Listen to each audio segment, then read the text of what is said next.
Cinema Siren. Hi, I'm here with Dan Fogelman, and he is a writer and director. He wrote Crazy Stupid Love and Cars and Tangled. I have an art gallery that sells animation art, so I really? love those movies. Okay, cool. Oh yeah. What about the movie, what about the script, made Al want to do it, do you think? What did he say? He said, when I first met him, I sent it to him, I wrote it for him, he said, I can tell you wrote it for me, which I had. And he always talks about the heart of the movie. I mean, I think Al and I both believe that movies that so openly and hopefully successfully, I think successfully, wear their heart on their sleeve, they're rarer and rarer, but it's the type of films we both like. And that's what he always, like when he first saw the movie, he wrote me this, I was so nervous, and then he wrote me this lovely note that I kept, and it was about how touched. John Lennon-esque. John Lennon-esque, Yeah. and said it was the first time he ever, the end of the movie is like one of the first times, if not the first time he ever got emotional and cried at one of his own films. And it was a really, really touching letter, and he ended it, he wrote like, you got heart, Dan, and it shows, and that's what he always would say, like, in heart.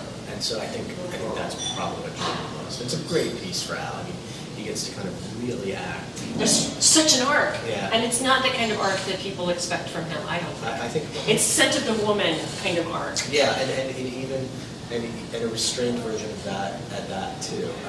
But yeah, I agree. I think he's such like a kind of, people forget because Al has been known for such dramatic, big performances and these big roles, Scarface, but he's such a romantic movie star hero to me in so many ways. Beyond just being an exceptional actor, he so lights up. He's got so much charisma on camera. He's so likable in this movie that I thought it would be fun for him to flex those muscles because he hasn't in a little while. He's been doing kind of smaller, indie stuff, or kind of, as Alan said, they always want to put a gun in his hand. But I felt like this was a real chance for him to just be like it's kind of a charm offensive from him a little bit, and he's got that in him too, on top of the acting chops.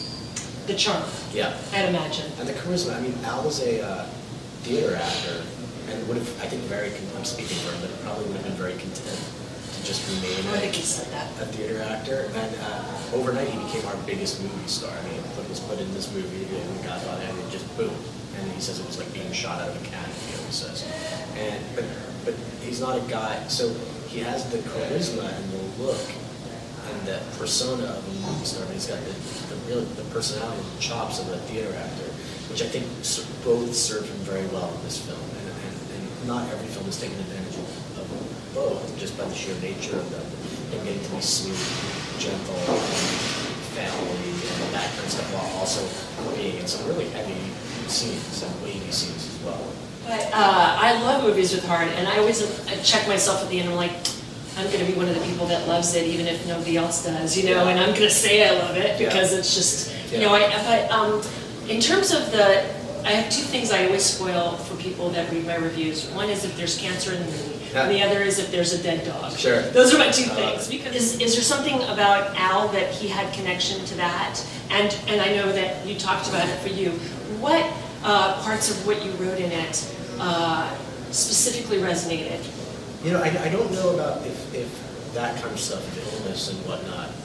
I mean, I think the heart and the family of it all. Al's got young children right now, and so I think, and he's really in this chapter in his life. I mean, I think his focus is on his kids and his family. So I think that resonated an awful lot in as much as any kind of illness or anything.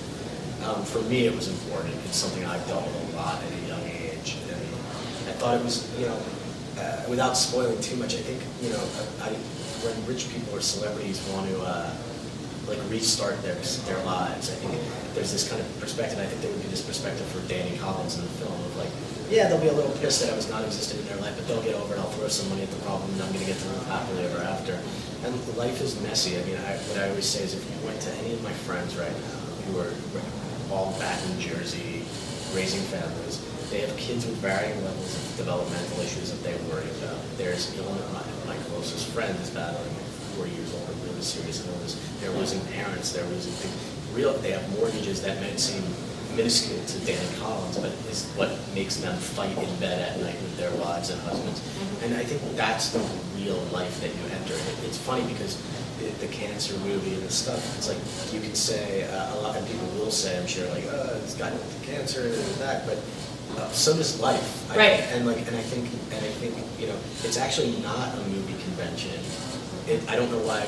Not in this. Not you, but yeah. Not in this. Yeah. I think that's, and that's why I feel like it's not a spoiler, because if it was controlling the movie, and I don't feel like it does. I think it's just, it could have been anything. Yeah. It could have been any number of other things that could hook them together. It's about a real obstacle in the way of a kind of happy reuniting that forces. I view the last scene in the movie. I'm very proud of it. Spectacular. I love that. And I feel like the first 142 minutes of our 145-minute movie are set up Yeah. for the final scene. Totally. If you look at it as a character study, the movie's named Danny Collins.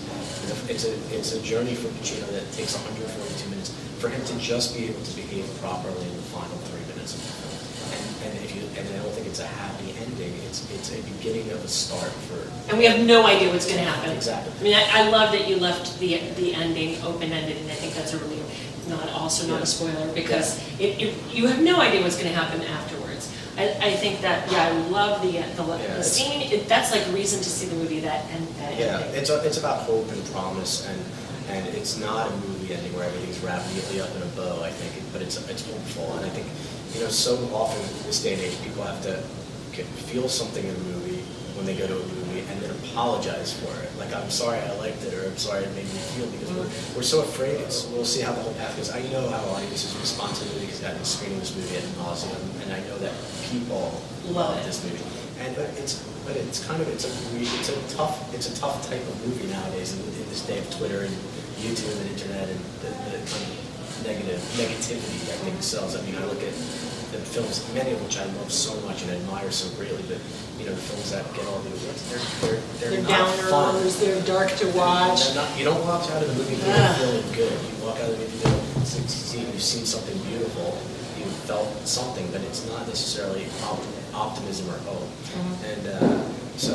Yeah, I'm a fan of hope and optimism. Yeah. One last question. You said last night in the screening, after the screening, that you were surprised by some of the weird memorabilia in Al's house. So you're gonna name me 3 weird things that were surprising to see in Al's house. It's not weird. Nothing's weird. What it is when Al's got an office, and the office is just filled with scripts that are being sent to him, and there's clutter, and there's stuff lying around, and he's signing stuff for charities, and so there's not necessarily weird. It's just like it's the office of a very important man. I mean, I was always trying to get Al a gift, and what do you get him? Right. Al, well, I'm sure it's anything that's personal. And that's why I ended up being what I sent him. I sent him his favorite jacket from the film. That's nice. What was it? The black one at the end? No, he loved the stripey white one? jacket with black stripes. Right. Yeah. He wore it well. And he does. But I wanted to get him a kind of an old copy or a rare copy edition of Salome, the Oscar Wilde tragedy, because he'd been working for years and years on a film about it. And I kind of talked to his assistant. He goes, so many people get him in. Like, you don't. Well, thank you so much for talking to me, and I'm so excited for people to see it, because I think word of mouth is going to make all the difference. And critics sometimes they just want to, hopefully the important people, and then some people like me will make the difference for you. Yeah, we'll see what happens. Catch on. Yeah. So thank you so much. much. And if you want to, go see Danny Collins, because it's heartfelt and lovely, and plus Al Pacino and Annette Bening and the little kid who's amazing, and Bobby Cannavale, who oh my God, he's such a genius. And a great guy. So good. Yeah. And thank you so much. We'll see you soon.